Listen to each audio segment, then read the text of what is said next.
ሰበር ዜና ሰምቷል። ኢቫን ሪስና ጃኒን ጨምሮ 5 ግለሰቦችን በቁጥጥር ስር መዋሉና ምርመራ እያካሄደ እንደሆነ ፖሊስ አስታውቋል። በ20ኛው ጂ-ፓወር ክሬቲቭ አዋርድ ላይ ከህዝብ ስነ ስርዓት ባህል እንዲሁም ደግሞ ሞራል ያፈነገጡ አለባበሶችን እየለበሱ በተለይም ደግሞ ሰውነትን በዝርዝር የሚያሳዩ አለባበሶችን የለበሱና ይበልጥ ደግሞ በሚሊዮኖች በሚከታተሉት የቴሌቪዥን ጣቢያ ላይ መተላለፉ ይበልጥ ስጋት ፈጥሯል ሲል ፖሊስ አስታውቋል። በቁጥጥር ስር ከዋሉ ግለሰቦች መካከልም አለባበሱን የለበሱ እንዲሁም ደግሞ ፕሮግራሙን ያዘጋጁና ፕሮግራሙን በስፖንሰር የደገፉ ግለሰቦችን ነው በቁጥጥር ስር ያዋለው። እንደሚታወቀው 20ኛው ቲክቶክ ክሬቲቭ አዋርድ ከተዘጋጀ በኋላ በርካታ አለባበሶች እንግዲህ ሲያነጋግሩ እንዲሁም ደግሞ ህዝብን ስጋት ላይ ጥለው እንደነበር የሚታወስ ነገር ነው። በተለይ ኢቫን ኢድሪስና ጃኒ እንዲሁም ደግሞ የመሳሰሉ አለባበሶችን ለብሰው የነበሩ ግለሰቦች በይበልጥ መነጋገሪያ ሆነው እንደነበረና ህዝቡን አስቆጥተው እንደነበረ የሚታወቅ ነው። ፖሊስም እነዚህን ግለሰቦች በቁጥጥር ስር አውሎ ምርመራ እንደጀመረ አሳውቋል። አዳዲስ መረጃዎች ካሉ በድጋሚ ይዤላችሁ እመጣለሁ። የፕላስ ምልክቷን ተጭናችሁ ቤተሰብ ሁኑ። መልካም ቀን። በዚህ ሰዓት ሰበር የተባለ መረጃ ሰምቷል።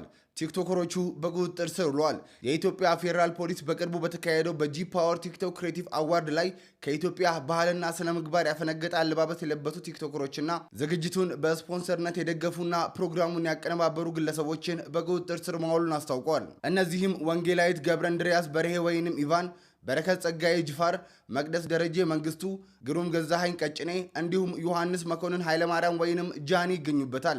የፌዴራል ፖሊስ ባወጣው መግለጫ ከህብረተሰቡ ባህልና እሴት ያፈነገጡ አለባበሶችና መጤ ባህሎች ተስፋፍተው በትውልዱ ላይ አሉታዊ ተጽዕኖ እንዳይፈጥሩ የህግ ተጠያቂነትን ለማረጋገጥ ምርመራውን አጠናክሮ እንደሚቀጥል አስታውቋል። ቲክቶከሮቹ በቁጥጥር ስር ውለዋል። ባለፈው በቲክቶክ ክሬቲቭ አዋርድ ላይ የኢትዮጵያን ባህልና እሴት በጣሰ መልኩ የምትመለከቱትን አልባሳት በመልበስ በቲክቶክ ክሬቲቭ አዋርድ ላይ በመቅረባቸው ምክንያት ተቃውሞ ገጥሟቸው የነበሩት ጃኒና ኢቫን በፖሊስ ቁጥጥር ስር መዋላቸው ተነግሯል።